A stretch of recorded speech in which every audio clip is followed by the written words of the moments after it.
आपण पाहत आहात VIP महाराष्ट्र न्यूज। कोकणासह मध्य महाराष्ट्रात अवकाळी पावसाची हजेरी, भात शेती संकटात, बळीराजा चिंतेत। 24 डिसेंबर पर्यंत आम्हाला आरक्षण मिळालं नाही तर मनोज जरांगे पाटील यांचा इशारा। मराठा आरक्षण संदर्भात छगन भुजबळांच्या टीकेवर आमदार बच्चू कडू यांची नाराजी।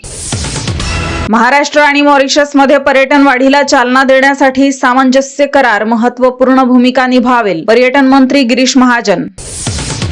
उबाठा गटाच्या माजी महापौर किशोरी पेडणेकर यांना कोविड घोटाळा प्रकरणी ईडीचे समन्स। वारसा छत्रपतींच्या विचारांचा, महाराष्ट्राच्या संस्कृती आणि परंपरेचा दीपावलीच्या हार्दिक शुभेच्छा, राष्ट्रवादी काँग्रेस पार्टी।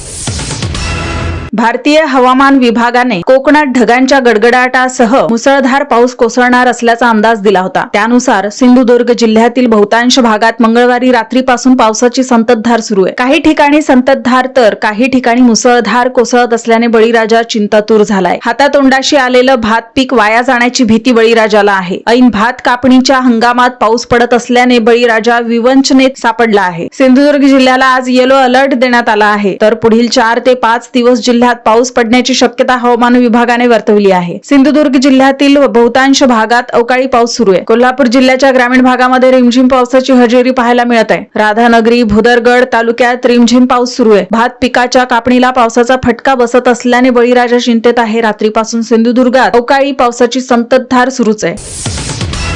माझी प्रकृती आता व्यवस्थित आहे। मी पुढच्या 2-3 दिवसात माझं काम पुन्हा सुरू करतो आहे। मराठा समाजासाठी सरकारकडून जोरदार काम सुरू आहे। मराठ्यांच्या पदरात प्रमाणपत्र पडू लागली आहेत। जेव्हा नाराजी व्यक्त करायची होती तेव्हा आम्ही ती व्यक्त केली, पण आज पूर्ण ताकदीने सरकार मराठा समाजाला आरक्षण देण्यासाठी आणि कुणबी प्रमाणपत्र देण्यासाठी प्रत्येक जिल्ह्यात काम करत आहे, असं मनोज जरांगे पाटील यांनी म्हटलंय। जिल्ह्यामध्ये मराठा समाजाला प्रमाणपत्र देण्यासाठी कक्षही सुरू करण्यात आले। यावरून लक्षात येतं की सरकार मराठा समाजाला आरक्षण देण्यासाठी दिरंगाई करत नाही। जर त्यांनी दिरंगाई केली तर आम्ही सावध आहोतच, असा इशाराही जरांगे पाटील यांनी दिलाय। 24 डिसेंबर पर्यंत जर आम्हाला आरक्षण मिळालं नाही तर ओबीसी नेत्यांची नावं जाहीर करणार आहोत। कोण कोण ओबीसीमध्ये 20 वर्षांपासून आहेत आणि आपलं आरक्षण कुणी दिलं ती नावं जाहीर करणार आहोत, असंही मनोज जरांगे पाटील यांनी म्हटलंय। राज्यात मराठा आरक्षण आणि ओबीसी आरक्षणाच्या मुद्द्यावरून वातावरण तापल्याचं पाहायला मिळत आहे। मनोज जरांगे पाटील यांनी राज्य सरकारला 2 महिन्यांची मुदत दिली असताना मराठ्यांना ओबीसी कोट्यातून आरक्षण दिलं जाणार असल्याचं बोललं जात आहे, तर दुसरीकडे ओबीसींकडून या आरक्षणाला तीव्र विरोध केला जात आहे। खुद्द सरकारमधील मंत्री छगन भुजबळ आरक्षण देण्याला विरोध केला आहे। या पार्श्वभूमीवर सत्ताधारी गटातील अपक्ष आमदार बच्चू कडू यांनी छगन भुजबळांच्या टीकेवर नाराजी व्यक्त केली आहे।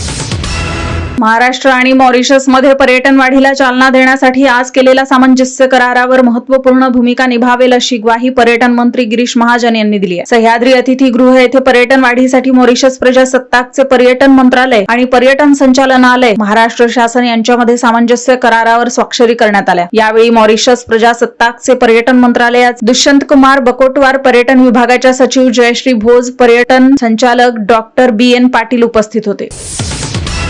मुंबईच्या माजी महापौर किशोरी पेडणेकर यांना कोविड डेड बॉडी बॅग्स घोटाळा प्रकरणी अंमलबजावणी संचालनालय अर्थात ईडीने समन्स बजावले आहे। त्यांच्या विरोधात कोरोना महामारी काळात झालेल्या मृत्यूंच्या बॉडी बॅग्स खरेदी प्रकरणात घोटाळा झाल्याचा आरोप आहे। दरम्यान किशोरी पेडणेकर आणि शिंदे गटाच्या प्रवक्ता शीतल म्हात्रे यांच्यात या नोटीसवरून ट्विट वॉर रंगले आहे। पेडणेकर यांनी ट्विट करत शीतल म्हात्रे यांना खोटी स्वाक्षरी करून सासऱ्याची संपत्ती हडप केल्याप्रकरणी आरोप केला आहे, तर शीतल म्हात्रे यांनी त्यांना उत्तर देत कचोरीताई दिवाळीची चकली जेलमध्येच खावी लागणार असे हिणावले आहे। त्यामुळे दिवाळीपूर्वीच शिवसेनेच्या 2 गटातील फायरवर्क दिसून आले आहे।